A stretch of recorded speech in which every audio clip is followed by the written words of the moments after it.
Welcome back to the 1090 podcast, where life's 10% what happens to you and 90% what you're going to do about it. Today's episode is sponsored by my mom's children's book. She wrote a children's book about buffalo and cows, how cows run away from their pain and their issues, and how buffalo run into the storm. And my mom's not going to like my language, but that book's it's a badass book. It just is, dude. You should check it out. I think she's selling it for I don't know. I honestly like $20 probably. Where do we get it?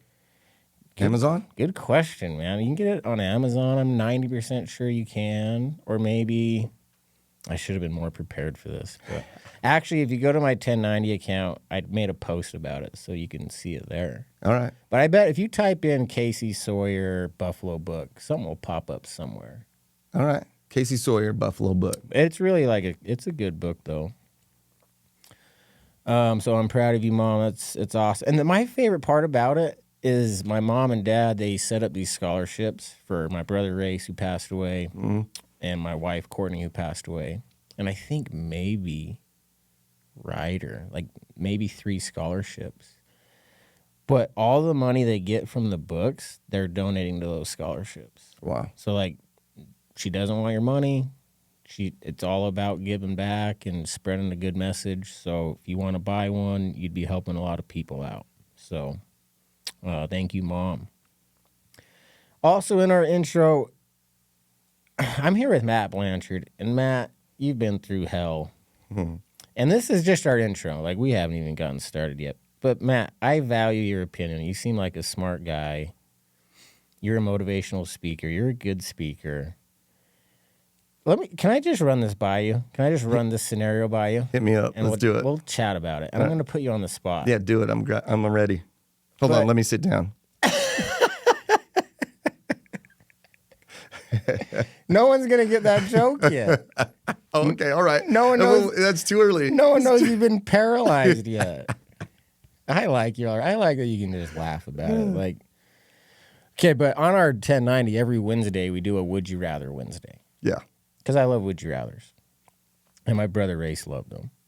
So the Would You Rather today is I got a little dark with it. The Would You Rather today, Matt, is would you rather not be able to ever have children, or you have a child and your child dies? So that's the Would You Rather. And then, hold on, let me give you more context, Matt. Well, let me just read you this message, actually. Mm-hmm. I got this message from a 1090 listener, follower, whatever you want to call him. Okay, here we go. Hey, Mason, you are an extremely inspiring person for me. Long story short, my wife and I lost a pregnancy in 2020 at 20 weeks and then had a stillbirth the next year at 29 weeks in 2021. We are both teachers, and all we want is to have a family, and it feels like it's never going to happen. That fucking shit will always happen. We have been doing surrogacy and adoption the last 2 years and spent $40,000 on adoption, which hasn't panned out, and $50,000 on IVF for embryos for surrogacy, which we just found out today produced no viable embryos, meaning we have to start again. Doctors have no idea why we lost our 2 pregnancies and no answers to why we are failing now with embryos. I don't see positivity in any avenue right now. You have been down such a dark path with your family and somehow keep going. How do you do it? I'm sorry if my problems seem super small compared to yours. I don't mean to do that. I just respect your voice and perspective, and I don't know where to turn. Okay, so Matt, we're going right into it, bro. You're gonna make me cry, right? Yeah. You really are. Not good, dude. No. But, no, actually, yeah, it's all right. And back to the Would You Rather thing. Yes. Sometimes I use it in public speaking. Mm-hmm.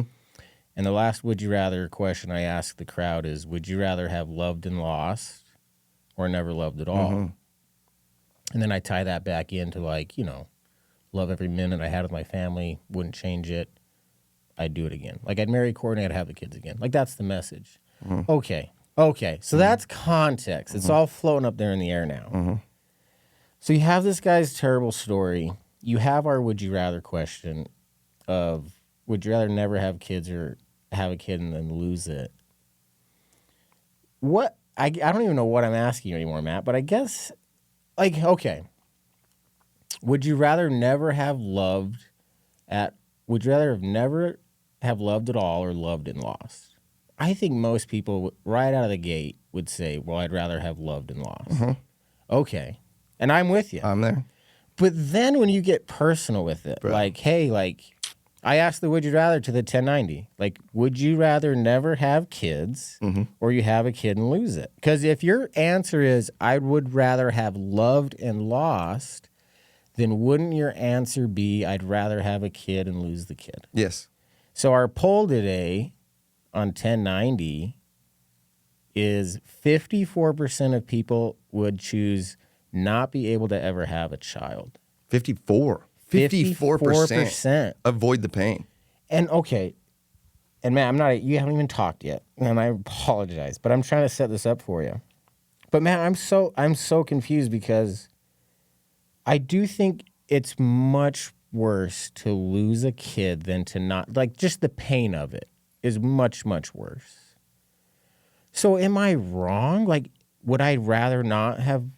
I don't know what I'm so confused. What's right your now. answer? I don't know. Okay, because I've lost 2 kids. And if you were to tell me, like, genie in a bottle, whatever, something no parent should ever go through. like, hey, like, yeah, thank you for, yeah. But if a genie in a bottle is like, Mace, you never know Riggins, you never know Frankie. There it is. I can't do that. I would choose to have them. But when I answered the would you rather today, I picked I'd rather not have a kid because the pain is so bad. Right. I don't want the pain, Matt. Bro, we don't want the pain. Here's the thing. Like, you can't, the pain that you're suffering is also, flip the coin to the other side, and that's the joy that you had with your boy and your daughter and your wife. And with it's great that you're feeling so hurt. It's great that you're so broken because it shows how much you loved them. Yeah, it shows how much you cared about them. How many different activities you had together. It hurts like a motherfucker. I can't even. I don't want to imagine. I don't want you to know it either. No, it's not right, good. Right. Okay, but then, like, listen. Take a guy like me. Let's just take just the kids. So not Courtney Race Rider, just the kids. What is it more sad for someone who can't have a kid then? Like, why aren't we feeling? No, you just be going. So for your guy that text in, right? Yeah. When they have a child, and the only way they're not having a child is when they give up, when they stop, when they quit. So my advice: don't quit, don't ever stop. Is there going to be more pain along the way? Could be. And could it be the next time you try you're going to have a kid? Could be. And if you have a child, if the next time you try you have a child, then all the shit your man's going through right now it's the payoff. It's the payoff. And sometimes we got to go through hell to be forged into the weapon, the tool, whatever that we're supposed to be. Yeah, I think you made the right pick being a public speaker because I think that was well said. Can I read you what I messaged back to him? Please do. And then tell me, I don't know, because people ask me stuff and then I just answer and then I'm like, I don't know how that came off. Like, I don't know, dude. I'm sorry if that was, because like one thing about trauma and grief is like everyone's at a different stage in it. Yeah. So like even my 1090 quote that I love so much, like life's 10% what happens to you, 90% what you're going to do about it. I wouldn't tell that to someone who just lost a loved one. Like not good. Like imagine you have your first car accident. I'm like, hey, Matt, what are you going to do about it? Don't worry. You'd be like, shut up. You get front row parking now. Everywhere you go, bro. It's going to be all worth it. We all have problems, man. This is what I said. Hey, Rick, just read your message. Sorry for the hardships you and your wife are dealing with. Life is so brutal. Your wife losing 2 pregnancies and then unable to get pregnant has to be painful and frustrating. In your message, you said, I don't see any positivity in any avenue. I relate to that feeling too, man. I think a lesson I'm learning is even though there isn't any answer I like, to my issues, I don't see any good avenue either. I think despite that, though, you got to keep going. Got to walk down one of those dark avenues, and maybe you can be a bit of light and bit of positivity, even though you have every right not to be. And then maybe for someone else, maybe even someone close to you like your wife, the avenues won't seem so dark. I don't think the pain you feel will ever go away, so you got to figure out what you're going to do about it. That's what I sent him. And I love that he said, I don't see any positivity in any avenue. Because that's like, yeah, like you're... Bro, I'm calling your boy out right now, false. Because because he's got positivity and thinking, hey, there's still the possibility of having a child. I'm with you, but I appreciate the honesty, man, because I felt that way too. Like, there's no good answer here. But despite that, you got to choose good anyway, I think. And maybe if you choose to be good, maybe you create a good path for other people, maybe. Well, hopefully these challenges are bringing him and his wife closer together, not tearing them apart. Yeah. Because there's the two sides again. Yeah. Is every challenge, you're either going to come together and make you stronger, or it'll tear you apart. And the loss of a child. I've got 3. They're everything, man. So I'm speaking ignorantly. I want everybody to know that. I don't know that pain. I don't want to ever feel that pain. I cannot imagine the loss. But here's a straight up, honest to God. If I knew I was going to lose one of my kids, I'd still do it. Yeah, I'd still do it. I think you're right, dude.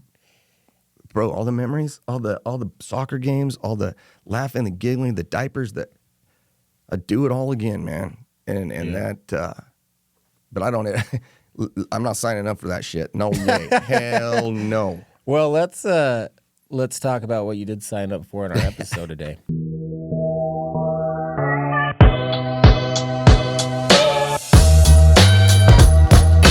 Life's 10% what happens to you and 90% what you're going to do about it. Welcome back to the 1090 podcast, where life's 10% what happens to you and 90% what you're going to do about it. We got Matty Boy Blanchard in the house. What today. up? Matt, thanks for contributing to the awkward intros that we do at 1090. That was great. It's a good time, man. Tough question out of the gate for you. I put you on the spot. Matt, let's dive into your story, man. Where do you want to start? Take us away. Do you want to start when you're young, super happy before? Sure. Yeah, let's start there. Go there. Let's start there. So, young as an athlete, always an athlete, 6'2", 215. You still look like a good athlete. Yeah, dude. I do everything from my chair. You know, Yeah. it's I do everything from this thing. Nothing stops me. It really doesn't. So I'm strong. I'm fast. I'm this stud. Seriously. And my wife is a beautiful, gorgeous Barbie doll. We get Ken Barbie all the time, things like that. And we get married at 19 and 20 when you know everything, right? Yeah, I did know everything, too. Right? I swear to God I did. This isn't that hard, everyone. My kids have told me that. Dad, you don't. So get married, and I start my electrical company, Titleist Electric, and killing it, man, killing it. It's up in Salt Lake. I grew up in Salt Lake, Taylorsville High School in '93. Go Warriors! Yeah, I went to West Jordan, like right across the street. Bro, do you know the Hadlocks? Were they basketball players? No, they were pieces of. Yeah. Anyway, sorry. If any of you Hadlocks, listen. I can't say I know any Hadlocks. I heard they're great people. We got jumped. I like to fight. I liked to fight when I was younger. Yeah. Okay, and so I got my ass beat by David Hadlock, like more than once. Anyway, I learned lessons. See, look at that nose. Anyway, things are going so great. I moved down to St. George in 2005, because the boom's going crazy down here too. Yeah. And I'm traveling between between Salt Lake and St. George all the time. And one morning I wake up, January 16th, 2006, and I rush out to my brand new pickup truck, 30 miles on this bad boy, Dodge Cummins diesel, and jump the cab, hurry across town, pick up one of my employees, jumps in the cab of the truck, and he turns to me and points right at me, almost hits me on the chest. Put your seatbelt on, just like that. 19-year-old punk kid. And, I don't like being told what to do, so I said, nah, ain't happening. And we jump on the freeway. We're heading up to Cedar City to bid a job up at the hospital. Rain turns to snow. Second time, Brett says, Matt, please put your seatbelt on. This time I gave him all the reasons, right? I'm 6'2", 215, mountain You muscle. really did? You said bro, that? Wow. Bro, just arrogant. Like, dude, picture me with the legs, man. Right?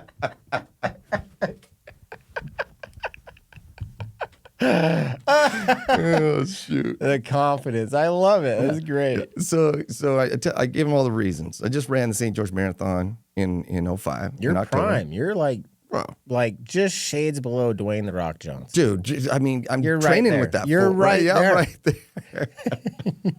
there. And we go up there. I tell him, no, don't tell me what to do, bro. Don't tell me what to do. Yeah. And further up the canyon we go, and we get to New Harmony, and the semi truck that I've been following jumps off the highway, and I'm late, so I keep going.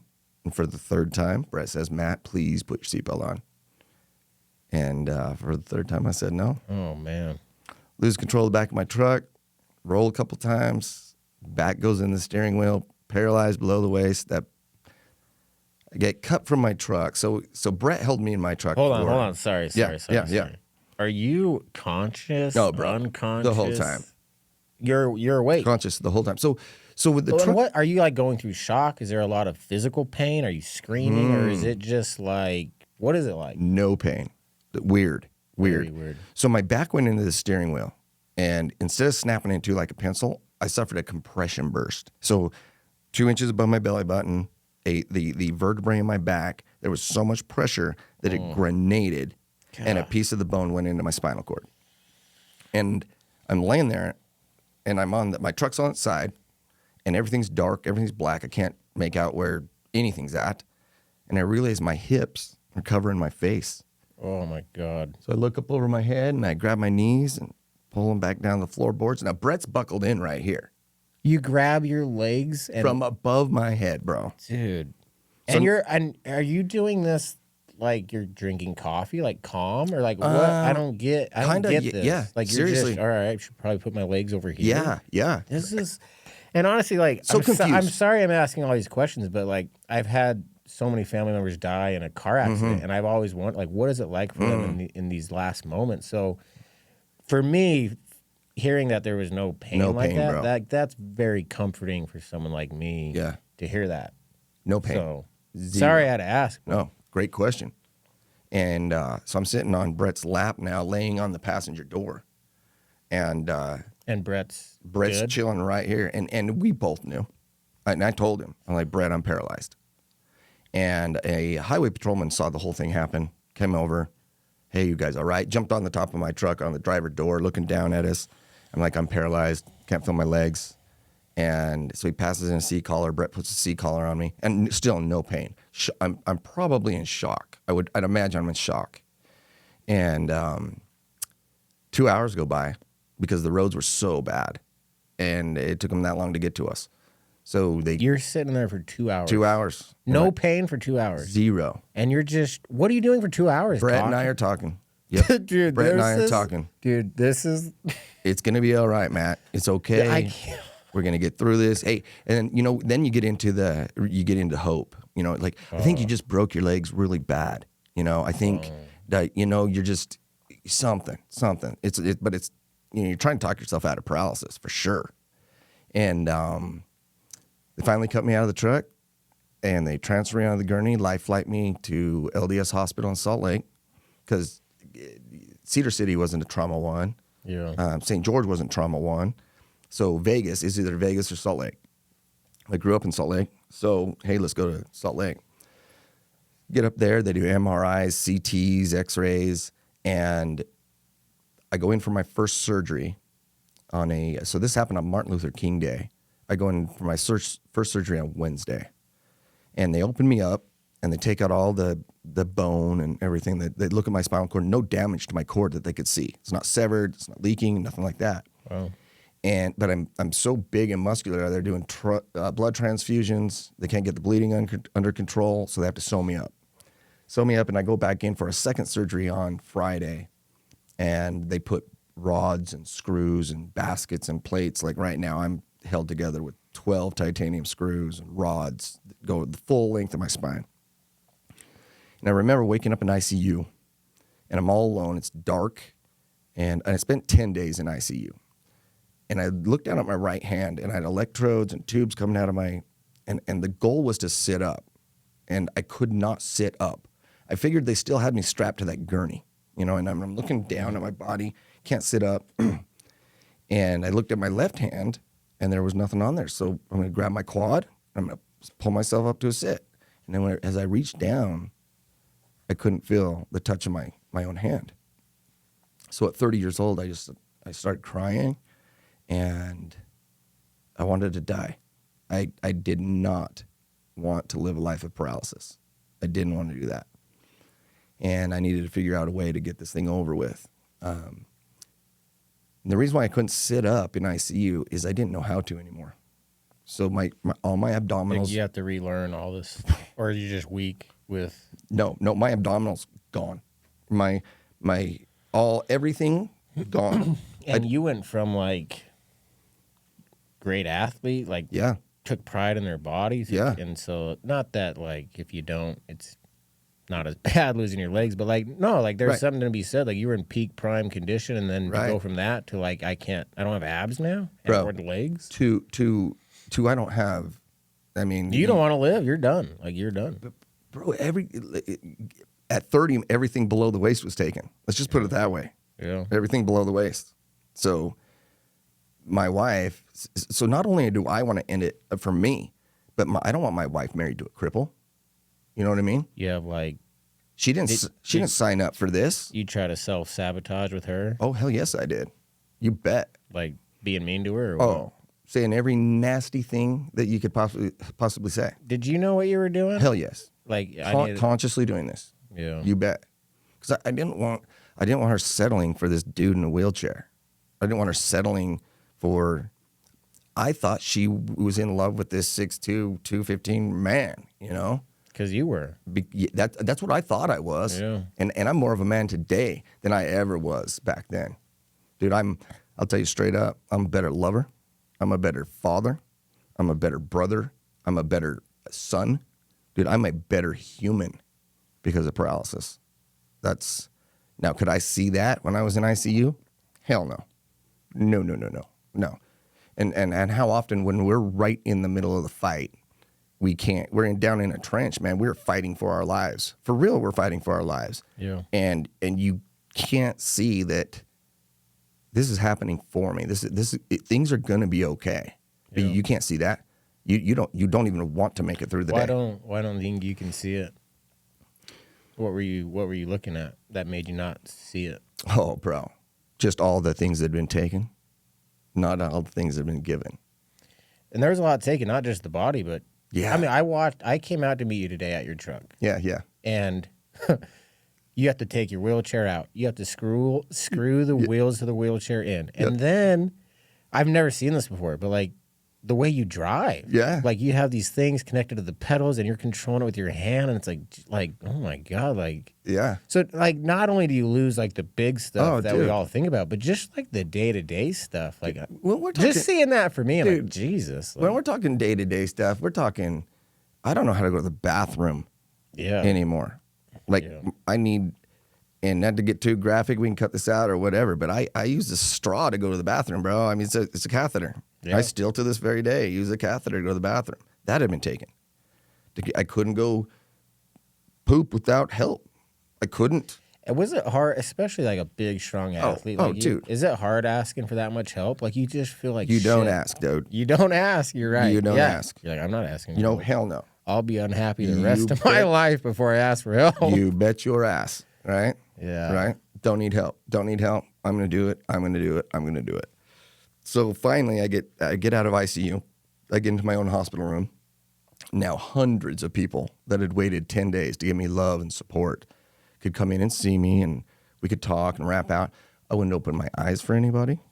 I wouldn't acknowledge anybody, not a person, bro. What embarrassment or what? What's I going on? wanted this over. You want to be done. And I knew this was going to be over because I was going to figure out how this was going to be over. And so all these conversations, all this bullshit is meaningless. Because this happened to me. And it really happened to all those hundreds of people. It really happened to my wife, my kids. Bro, my wife and kids and my friends have all experienced paralysis. You know, I mean, I'd have to live it. But they see the bullshit that goes along with this. Yeah, one thing I say all the time is trauma makes you really, really selfish. Mm-hmm. It just does. And that's what it did to me. Like, because you wake up and you just think of your issues. You don't have time to think of anyone else's issues. And Matt, it probably took me like 7-8 months for me to be like, oh, like my parents are probably hurting really bad. Like right? Literally, and like that sounds crazy. Like, well, of course they are, Mason. Like, look what, but like literally, it took me that long to be like, oh, like other people are hurting. Like this isn't easy on anyone. Like my whole family's going through this. Your mom wrote a book, bro. My mom wrote a book. Yeah, like this is But the point I'm saying is, it makes you selfish, man. And like that was literally my perspective. I woke up every day for a long time. Poor me, why me? This is not good. I don't get it. Yep. And it took me a long time to break that victim mentality. So I'm laying there in bed, and everybody leaves the room. Visiting hours are over. Hadn't interacted with anybody. And my dad pulls a chair over to the side of my bed. And I wouldn't even open my eyes or talk to my dad. So he says, Matt, look, this is paralysis, man. You can quit. We can all quit. But do you have it in you to dig in, dig deep, and get it done? And that's what's on my side. Yeah, you got that tattooed on your ribs. Yeah. Dig in, dig deep, get it done. And when my dad said that, I was pissed. Like, bro, you don't know how my legs feel. You don't need somebody sticking something either up your rear end or to go to the bathroom. You don't, like, all the things, dude, pissed. Dude, can I cut in real quick, though? Like, dude, you're just relating so good to me right now because my first therapy session with my main therapist that I found, he told me, he's like, Mace, this car accident's not about you. It's not about Blue. This is an opportunity for you to help it. I hated it. I hated it so bad when he said it. But then, like, I left, and later I'm like, I think he's right, though. Like, it sunk in later, but I'm with you. Like, when I first heard it, I'm like, fuck you, dude. Right. Yeah. Dude, you don't know. You don't know. Have you lost a kid? No. No. Right, exactly. Have you lost a spouse? No. But dude, that's victimhood. Like if you're only going to seek advice from someone who knows you exactly, no one's ever going to be able to give you advice then. Like not good. Dude, I remember laying there in bed and thinking in my head as people would walk into my room to give me advice. I'm like, really? You just walked in here and you're going to give me advice? Like, are you not seeing the irony here? Right. Like what? Crazy, yeah, I'm crazy. with you, man. Pissed, bro. Pissed. So I decided, you know what, I'm going to walk. That's what I decided I'm going to do. Yeah. And so the following morning, my very first morning of therapy with Casey Mitchell, my occupational therapist, he comes bouncing into my room at 6 o'clock. What do you want to do today, Matt? Casey, I want to walk. He's like, all right. You know, and Casey's been an occupational therapist for 15 years. You know? I want to walk. How many times do you think he's heard that, right? Okay. So he's like, all right, we'll walk. But first I want you to get your socks on. And I laughed. You know, I'm like, my socks on? For real, bro? Like, don't F with me. Like, I get my socks on, we'll walk. He's like, yeah, you get your socks on, we'll walk. Well, straight. So he throws me a pair of socks because I can't sit up. I can't roll over. Did you even catch him when they I did, dude. I'm an athlete. I caught those bad boys. And Casey starts to leave the room, and I'm like, yo, Casey, where are you going? I just got to get my socks on. He's like, get your socks on, we'll walk. I'll be back in a couple hours. 40 freaking minutes later. 40 minutes, bro. Exhausted. Cussing. Nurses and doctors coming in my room. Are you all right? Hey, what's going on in here? I'm like, get my motherfucking socks on. That's what's going on in here, you know? And Casey comes in. Now I'm sweaty. I'm frustrated. And Casey looks right at me. He's like, 40 minutes. I thought you wanted to walk. I'm like, why you got those socks on, man?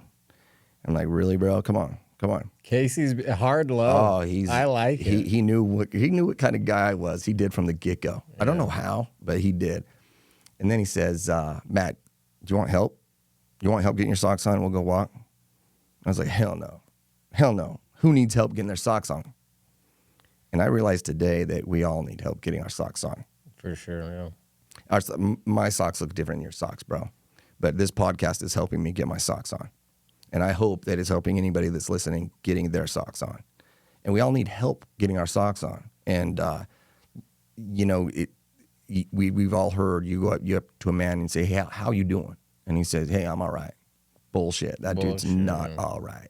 Yeah. And we're all facing paralysis in different ways. Mine's just on the outside, and I'm lucky for that because I have never faced paralysis alone, ever. I go to the grocery store, somebody gets me the cheese. I go to my car, somebody gets the door.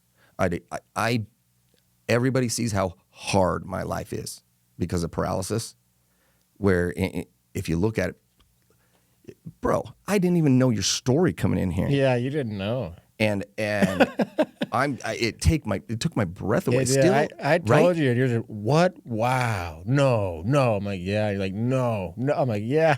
Trying to wrap my head around how somebody deals with something like that, right? Yeah, I think I love the sock analogy because, dude, I remember days like if I got out of bed and like did something with Blue, like that was a lot for me. Yeah. Like I just crushed it today. Like that's how I felt. And I think that's the whole point of the sock thing. You got to start somewhere. Like, isn't the quote like the 1,000-mile journey starts with the first step type of thing? And then, dude, like the humility that you had to endure from going to 6'2" athlete to, and now you have a smile on your face, like someone's gonna help me get the cheese. So, like, and you just like, yeah, I need help, and that's, dude, one of the bravest, strongest things I think I've done, man, is like I need help. Like if I try to do this alone, I'm gonna hang myself. Like bro, I can't. I need help, and people helped. So I tell Casey, no, don't need help. He throws me, I kid you not, a lasso, a cowboy and Indian lasso. And so I'm laying there in bed, and I've got a brace on. I can't even see the feet that I'm supposed to get these socks on, and I'm trying to lasso this foot for the next 20 minutes. And finally, I rope my foot, pull it up to me. I'm so pissed. I'm so far gone in my head. I'm start having a conversation with my foot, right? I'm like, Casey says we're going to walk. What the hell? We just got to get our socks on, you know? Putting my sock on, I throw it down at the end of the bed and pull my other foot up to me. Or sorry, I rope my other foot first try. This is insane. I'm just picturing you in the hospital, like just rodeo style, lassoing your feet up. Man, that's how it was. God. So an hour. Let's see. We a little over an hour 10. I think it's an hour and 12. I got 2 socks on, exhausted, and you're ready for bed now. And Casey comes in the room. Hey Matt, let's go. You got your socks on. Let's go walk. And I was like, I'm done, bro. I just got my socks on. Leave me alone. You know. Yeah. But you don't know what you don't know. Fair? You don't know what you don't know. And I didn't know I couldn't sit up. I didn't know I couldn't roll over. And I sure as hell did not know I couldn't get my socks on. So this goes on for 3 months. Learning how to get your socks on, get dressed, transfers, all this kind of fun stuff. And one morning, Casey comes into my room. He's got my doctor with him. And my doctor says, hey, Mr. Blanchard, I understand you want to walk. I'm like, nah, you got it wrong, bro. I'm going to walk. He says, listen, you've suffered a very severe spinal cord injury. He's trying to don't get your hopes up too high here. It's impossible is what's said. He told you it was impossible. T12 complete spinal cord injuries don't walk. That's exactly what I needed to hear. Yep. I hated this doctor. Hated him. And then you love him. Yeah, right. Now today I love him. It's like the old elementary school teacher, like you're just gonna end up in prison, or like, and then bet money, bet. So so I went to work, man. Went to work on therapies, and what I did first was I got rid of all negative criticizing people, like the people that were like, "Yo, this is bad. You're never walking again. Just become independent in your wheelchair." I got rid of all the people that said, "Hey, yeah, you're gonna walk again. You're gonna walk again." How that's so hard to hear for me. It's so hard to hear for somebody, and I know they mean well. Somebody come up to you and you're going to walk again. You don't know what's gone into every fiber of this being, and I'm still not walking. Like, you didn't take 45 minutes to put your socks on, dude. Like, you don't get it. Right. Like, I appreciate it, but the words are just like, wow. Like, I'm just going to say it. Like, I'm sure you've been told, hey, they're in a better place, or they're whatever. Bullshit. They should be here with you, bro. Yeah. No, I think they're... But they mean it well. Oh, yeah, they mean it well. No, they mean it. And that's what, you can't get too mad at them. Right. Like, you're just like, oh, thanks, yeah. But, like, you're like, okay, like, that doesn't work for me, but... Right, okay. right. So so you're going through this, you're learning how to walk. Your kids... Do you have 3 kids right now? Yeah, 3 kids. You have all 3 kids right now? Yeah, they were... How's that going? 8, 10, and 12 at the time. Of the accident? Yep. My oldest son, he started taking care of the family because all I wanted to do was walk. So I did my electrical company. I didn't care about anything but walking, because I think that's fine. I thought that if I don't deal with paralysis and I just walk, then I'll never have to deal with this bullshit. And I'll just walk again, and I'll be that old person. And the crazy thing is, and with you too, you'll never be the guy you were the day before the accident, ever. Yeah, impossible. Even if you wanted that guy, you've experienced too much. You've gone through too much. Same with me. So me trying to compete with that 6'2", 215, impossible. Yeah. I've experienced too much that guy doesn't even comprehend. It's never even gone through. So I don't know. In my life, it's me versus me. It is. It's not me comparing myself to you or anybody else. It's me being better today than yesterday. Yeah, I think one of the things that keeps guys from talking about their pain maybe is I do think they do the comparison thing, like, oh, like, mine's not as bad as his, so I'm not going to complain. Like, not a healthy way to live your life. So hold on. So no, let's not go by that yet. So what? How do we deal with that?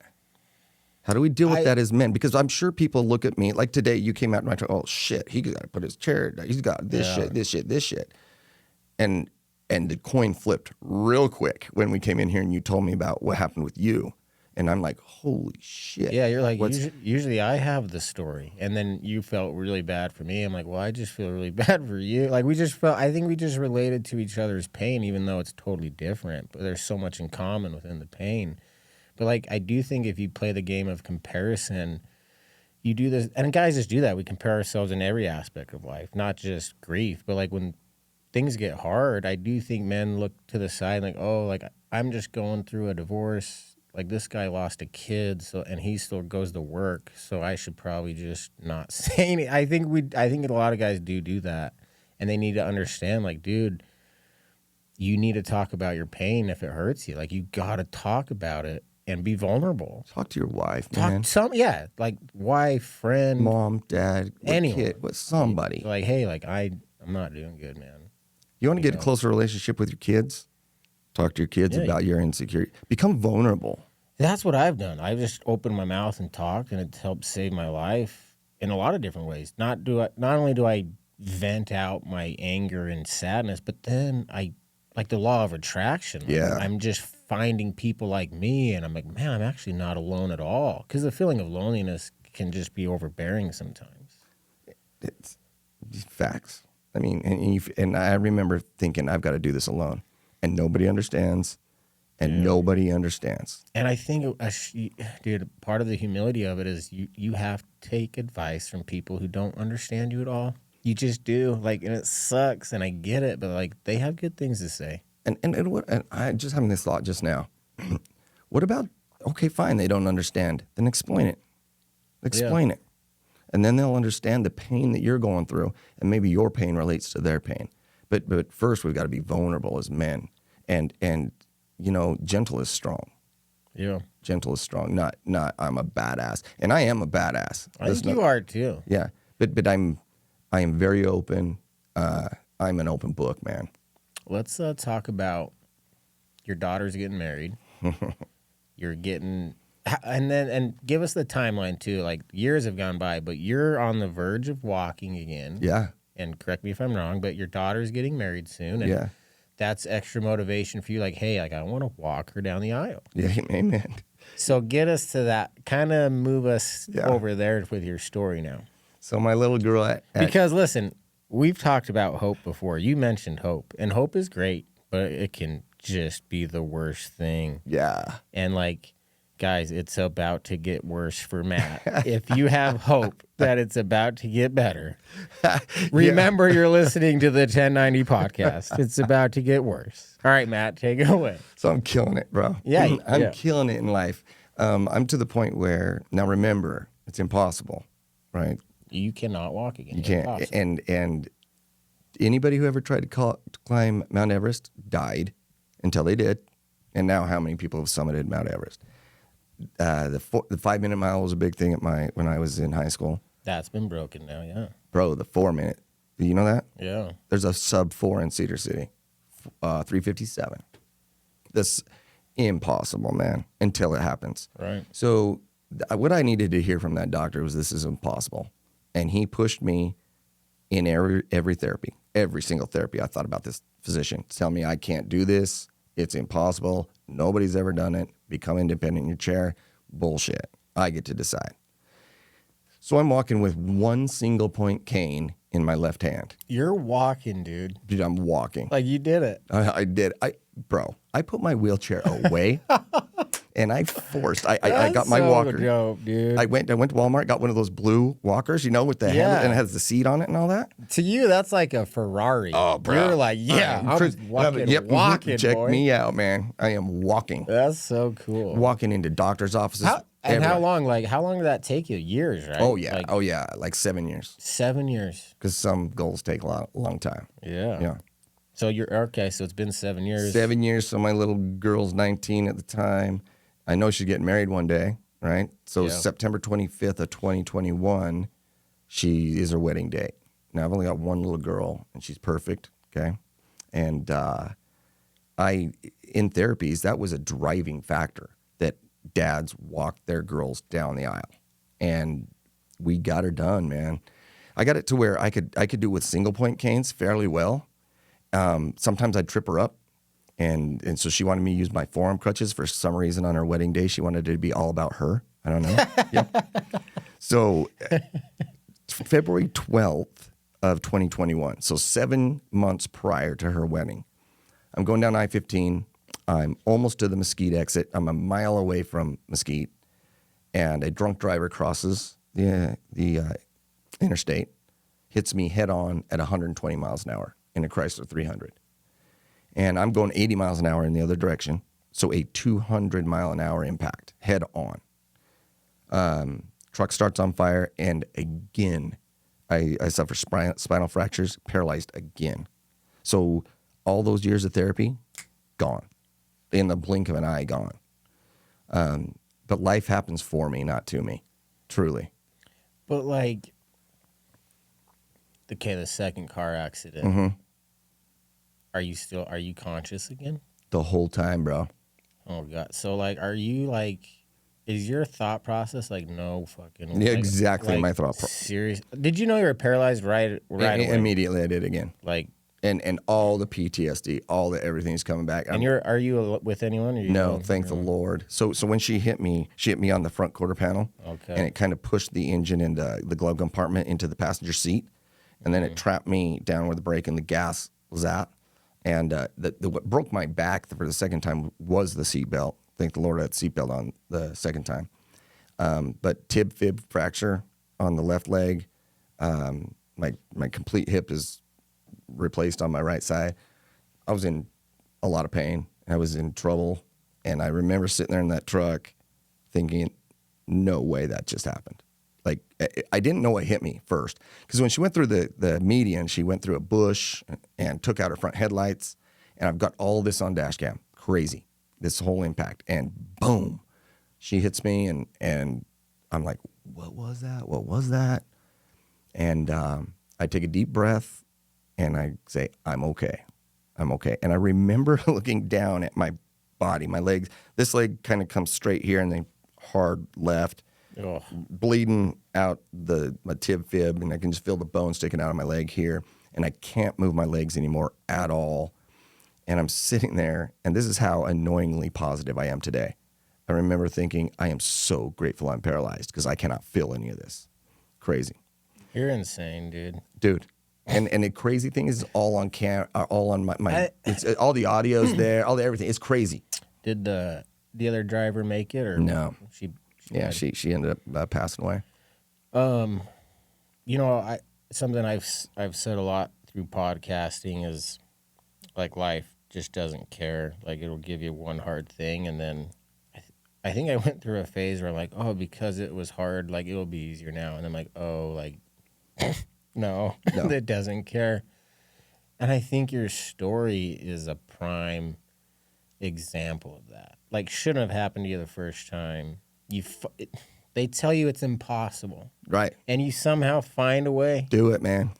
Get it done. And then it's almost like, I hate to say it, it's like a joke almost. Like, not real. For real. Like, no way. Oh, do you? All my friends, everything, dude. Listen. Like, do they tell you jokes like God just doesn't want you to walk? Like, yeah, like, yeah. What else for can real. be said? Yeah, like, because they tell me you would have been an arrogant a-hole if they. So there you go. You know what I mean? Like, are those the thoughts you have? Like no. Do you ever have thoughts like that? Like, seriously, like, what the hell? Like, statistically. So the second time was much easier, because I'd gotten rid of all the negative. You're like, yeah, I've been here before. The negative people, exactly. No problem. On the real, like, I got this. Sitting there in that truck, have to cut me out again, put me on a gurney again, life flight me again. Yeah, life. You know what though? Paralysis has allowed me to become the man I was always supposed to be. Wow. And I think what you're going through right now, like we talked 2 years in, I was a shit show, man. Straight up. What do you mean by that? I was using drugs to escape my situation. So I was using opiates, Oxycontin, and a drug called Roxycontin. So I would go to therapies and work hard, and then tell everybody, oh, I hurt so bad. Look at all the rods and screws and plates, and I'm pushing this broken body, doing impossible things. I hurt. Yeah, I was hurting emotionally, mentally. I didn't like the fact I was in a wheelchair still. With the pills, did you ever, the suicide thing, we kind of got away from that. Did you ever think about that with the pills? Come close ever? So we all need purpose. Oh, man, yeah. And I think you must be a motivation. Yes, sir. Yes, sir. Took the words right. You're stealing all my shit. We got to get on stage yeah, together. we need to do something together. Dude, we'd change some lives. Yeah, man. I think you're right. Yeah. Yeah. So my purpose was walking, seriously, and I got laser focused on walking, but tunnel vision, laser focused on walking, and focusing on that saved my life. And then when it was time to get off meds, and I was on 390 milligrams a day, like I was on a lot of opiate. Went cold turkey, did it at home, most hellacious thing I've ever done. The crazy thing was so I was 8 years clean, and then the second accident happened, and as soon as they pushed Dilaudid, hooked again, man. So you got. I got hooked again. I did, but this time I got my crew. I got my.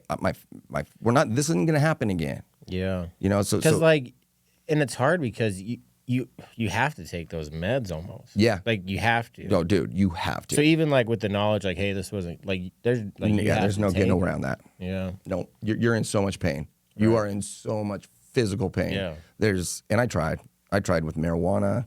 I tried with oils. I tried with a lot of things because I didn't want to be on opiates again. Yeah, those scare me bad, man. Bro, they snatched my life from me. Yeah. So the second time we had a game plan. We said, hey, on this date we're going to be done with these. So plan on it.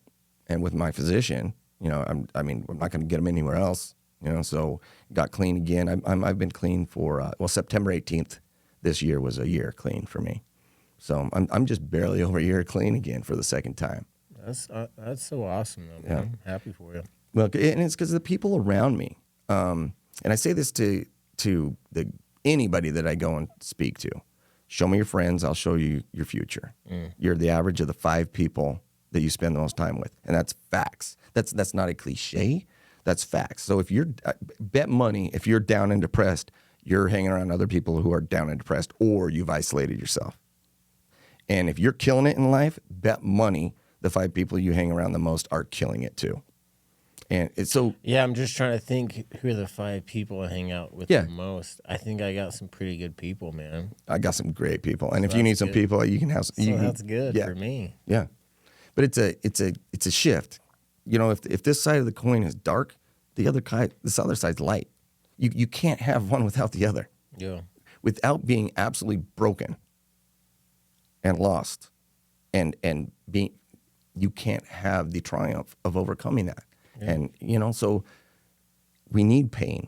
We grow through pain. We learn a lot through pain, man. Yeah, and so pain's the best, dude. They try to get away from, everybody tries to get away. I don't want to be in pain. Well, it's also the worst. Yeah. Right.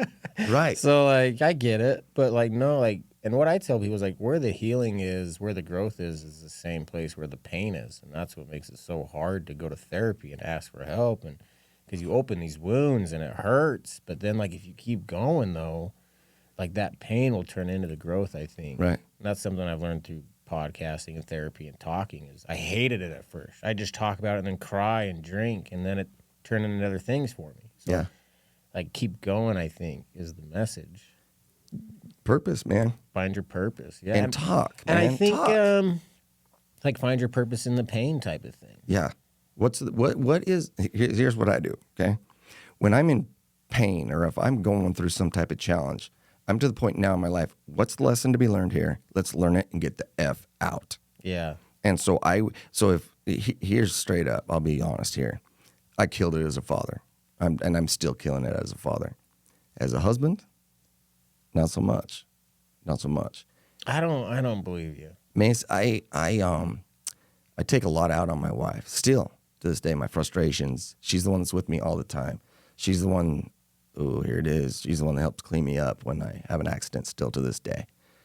And when you're in that, energy or in that situation, all you see is the situation. You don't see the care and love coming at you, and you just, I bite, dude. My bite is a lot worse than my bark. It really is.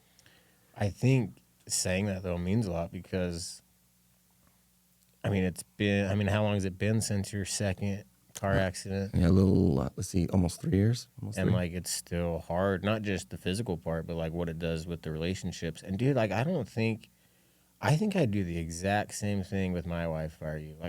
Like, there'd be a part of me, like, you don't want to be with a cripple. Like, right. I'm not good enough for you anymore. Right. Like, I can't. Right. I'm not the man that takes care of you. I'm not, like, that would be really hard, man. I didn't know, when that happened, the first accident, I didn't know what I was. Truly. Maybe think about that. I didn't know what I was. I wasn't a husband. I wasn't a man, because what I thought was a man had been taken. And I didn't know if I could be a father. I didn't know what I was going to do, if I could keep my company, all the unknowns. And I got so scared of everything. And I would project my fear with anger. So, and I'd give both barrels a reload and give both barrels again. Yeah. Can I ask you one more question and then maybe get into movies and then we'll be done? Yeah, let's do it. You watch The Matrix? Yes, sir. So I give you red pill, blue pill. Red pill, never car accidents. You got your legs. And then the other pill, I don't remember which color I started with. You started with red. And then the blue pill, car accidents. I'm taking the blue. No, really? Bro, here it is, straight up. No, you just said you're not, like, you don't even like yourself that much because you're not a good husband. No. I love myself. I love being me. Okay. I'm a better husband today than yesterday. Okay? And I'm a better husband today, way better husband, astronomically, than I was before my first accident. So my goal, so on my vision board, on my affirmations, you are a great husband. You are a great husband. And every day, I fail forward, man. I fail forward. I know that I'm going to fall short of my expectations, not maybe my wife's or whatever else, but I've got expectations. Here it is. I need to treat my wife the way I want my little girl treated. And if I'm not treating my wife that way, then when she sees my wife's and I's interactions, she's going to say, hey, that's the way my dad talks to my mom or whatever. It's okay for my husband to talk to me that way. And that's bullshit. It's not. That's my queen, man. That's my everything. That's my day one. I've had the same girlfriend since I was 15 years old. Dude, Courtney and I met when we were 15, yeah. Before she passed away, but yeah. Yeah. So hold on. So don't even like yourself. Bro, I love being me. And if God were or whatever to walk through that door and say, yo, Matt, you've been through enough challenges, no more blue pills. Here's your body back. Hell no. That's not even, no. Not even an option. And I don't know if you'll get there one day. I don't know if I will either, because it's so different. It is different. Like, Mace, look at all these people you helped. Or Frankie can live. I'm like, well, Frankie gets to live. Sorry, guys. Right. That's just the boat I'm in. But no, I totally get what you're saying. But so you're asking red pills, blue pills. I'm always taking the blue pill because of the fun of learning how to go through the journey. Okay, so let's tie this back in to the very beginning. Okay. So you could have a kid, but the kids you're consistent with your answer then, because you picked I'd have a kid. Yeah, you bet. You're blue pill all the way. You bet. That's such a 1090 answer. I love it. I'm blue pill all the way. But here's another thought. Like, a lot of people tell me, like, you got through hell. And I'm like, no, like, I'm still very much there. But, like, you get to a point. Hold on. Sorry. I don't even know how I'm going to phrase this. But it's very important to me. Okay, let me give you this. Can I just tell you a story? Maybe Please. This will explain what I'm trying to ask. So I'm getting ready to do my very first speaking gig. And I'm talking to my buddy, Sterling, about it. He's like, are you nervous, excited? I'm like, whatever. Like, yeah. And, like, there's just a part of me that, like I went online and I, like, applied for jobs at UPS. Like, I wanted a factory job. I could listen to music, load trucks, never have to talk to anyone, take care of Blue. Like, I almost picked that road versus, and I remember talking to my buddy Sterling about this. I'm like, Sterling, I don't know what I want to do yet. Like, I kind of just never want to talk about it ever and just be that guy and I guess what I'm trying to say, Matt, is I think if I pick the UPS guy, I truly believe it's just as honorable and remarkable as the public speaker podcaster. I honestly do. Like, I have just as much respect for those people. And, like, I was listening to one of your podcasts, and they were talking to you about this. Like, you went through hell. We're so proud of you. We're so proud of you. And I'm like, that's great, but, like, Matt, like, it's okay if you want to cry about it today and, like, be really pissed and, like, not be okay with it. Like, yeah. You don't have to put on the good face. Like, I don't know if I'm making any sense, but, like, I hope you know that, like, I don't think it's the motivational speaking that you do for me. It's just, like, who you are as a person, I think. And I think it's totally acceptable for you to still be mad a little bit to this day. And I think that's why I like the 1090 thing. I'm always going to have that 10% of every day, every second, every breath of my life. There's going to be a part of it that hates it. And I want people every now and again to tell me, like, I think that's okay, Mace. Like, you can have that. You don't need to. It's not 100%. It's 1090. Like, there's always going to be a part of you that hurts. And I think not only is that okay, but it needs to be talked about and honored and respected. Like, it's not okay what happened to my family, and it never will be okay. And I think if I did the UPS thing, that would have been okay too. I don't even know what I'm saying anymore. Bro, you'd have changed UPS. Listen, I'm not joking. Your personality, the way you are right now, there's no getting away from you. Did I make any sense? I don't know if I'm making any sense. So you're finding your purpose. Listen, here's what I heard. Like, Matt, it's okay to... Life's not fair. Yeah, like... It's never been fair. Stop being so happy all the time, Matt. It's never going to be fair, right? So if you can accept those things, right? It's not fair. It's never going to be fair. It's never been fair. And you know that's what you're going up against, then I'm going to make today the best day I can. Yes, but you still choose good. Always. Yeah. Always. Always. Always, yeah. Blue pill. Yeah, blue pill. I want to feel, man. I don't want to go through life with the red pill and the matrix, with everything happy-go-lucky. Because how do I know if it's happy-go-lucky? Because I'm taking the damn red pill every day. I'm with you. You know, I want to feel it. Yeah, and I do think you can take that blue pill, red pill analogy further and be like, well, how do you live a red pill life? Like, how are you? Yeah, like you could take that further. Right. But going through the motions. Yeah, anything else before we get into movies? Yeah. I'm excited to hear you. You ready for the movie talk and then we'll be done? You know, here's the thing. Here's the thing I want to say. So when I was growing up, my dad said, hey, you can be anything you want. You can be anything you want. I want to be a football player. NFL football player. Well, you can't be that. Okay? You're not big enough, strong enough, fast enough. Crush. Okay? So along the line, and I'm sure you're with Blue. Hey, Blue, you can do anything. You can be anything, whatever. At some point, your kid is going to come and look at you and say, well, Dad, you work at UPS. This was your dream? Yeah. Not to get on podcasts and affect hundreds of thousands of people. Not to get on stages and affect hundreds and thousands of people. Like, Dad, this was your dream? You know, so anybody else listen, if you're not living your dream, it's time. It's time to live your dream. Have the balls to quit your job. Seriously. Yeah. And go do what you want to do. Do what makes you happy. Stop taking the red pill. Go feel. Go take some chances. It's all going to be okay. Or it's not going to be okay, but you keep taking the blue pill and you keep growing and learning. Right. Like, yeah. People always say, it'll be okay. I'm like, yeah, or it won't, but you still keep going. Right.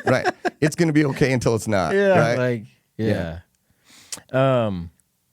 Matt, top 3 favorite movies. Top 3 favorite movies. Got to start with Braveheart, man. Yes! Freedom!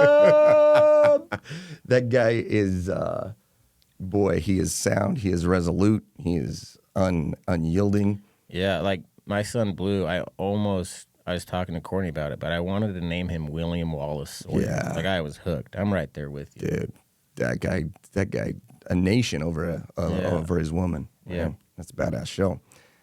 Top Gun. Which one? Dude, you know what? The second one was good. And when I heard they're coming out the second one, I was like, they're too. going to destroy this Me movie, too. man. Yeah. And they killed it. They freaking killed it on that. Yeah. I'm going with the first one because, hey, Ghost Rider, patterns classic. flow. Yeah, I got to go with the classics. So Top Gun, and the last one's got to go with Caddyshack, man. The comedy. Caddyshack. Yeah. Man, I don't think anyone's ever said Caddyshack. Dude, Bill Murray, he's got an 8 iron from back. I need to watch that movie. Yeah, Caddyshack. Like, I don't like golf, but I can watch Caddyshack and Happy Gilmore. Yeah. Oh, you got to watch. You've never watched Caddyshack? Is that you? No, I okay. I can't watch golf. Right. But I can watch Caddyshack and Happy Gilmore. See, and then music, I mean, everything. I'm a very well-rounded individual. I'll listen to Beethoven, and I'll listen to Eminem. So, like, if you go shuffle, like, who knows what's you don't know it's coming out. Like, it could be anything. And when we're on the boat, that's Dad, where's your phone? Because you don't know if Metallica's coming up next or if the Bee Gees are coming up next. And then Beethoven. Yeah. Matt, I really appreciate your story and being vulnerable. You do public speaking. You do. Yes. Tell us real quick where to find you on that, and then we'll say goodbye. Just go on any of my socials. So Facebook, Instagram. Matt Blanchard. Yep, Matt Blanchard. LinkedIn. Cool. Instagram is probably the best, or LinkedIn, but it's Matty Blanch, Matty Blanch, Blanch, and then the number 3. You'll come right to me. But I think you hit my name in, you'll see me in a chair doing some crazy things. I just typed your name and found you pretty easy. Okay. So go on any of my socials, book me. I'll change your organization, at least give you a different viewpoint in life. Yeah. We'll laugh, we'll cry, like we did today. And my purpose on this planet is to inspire and motivate. That's my purpose. And I will do that until my last breath. I love it, man. And thank you for having me on this show and helping me get my socks on with my purpose. Oh yeah, man. Way to tie it in. Dude. There you go. The skill. I'm a public speaker. You are, dude. Life's 10% what happens to you, 90% what you're gonna do about it.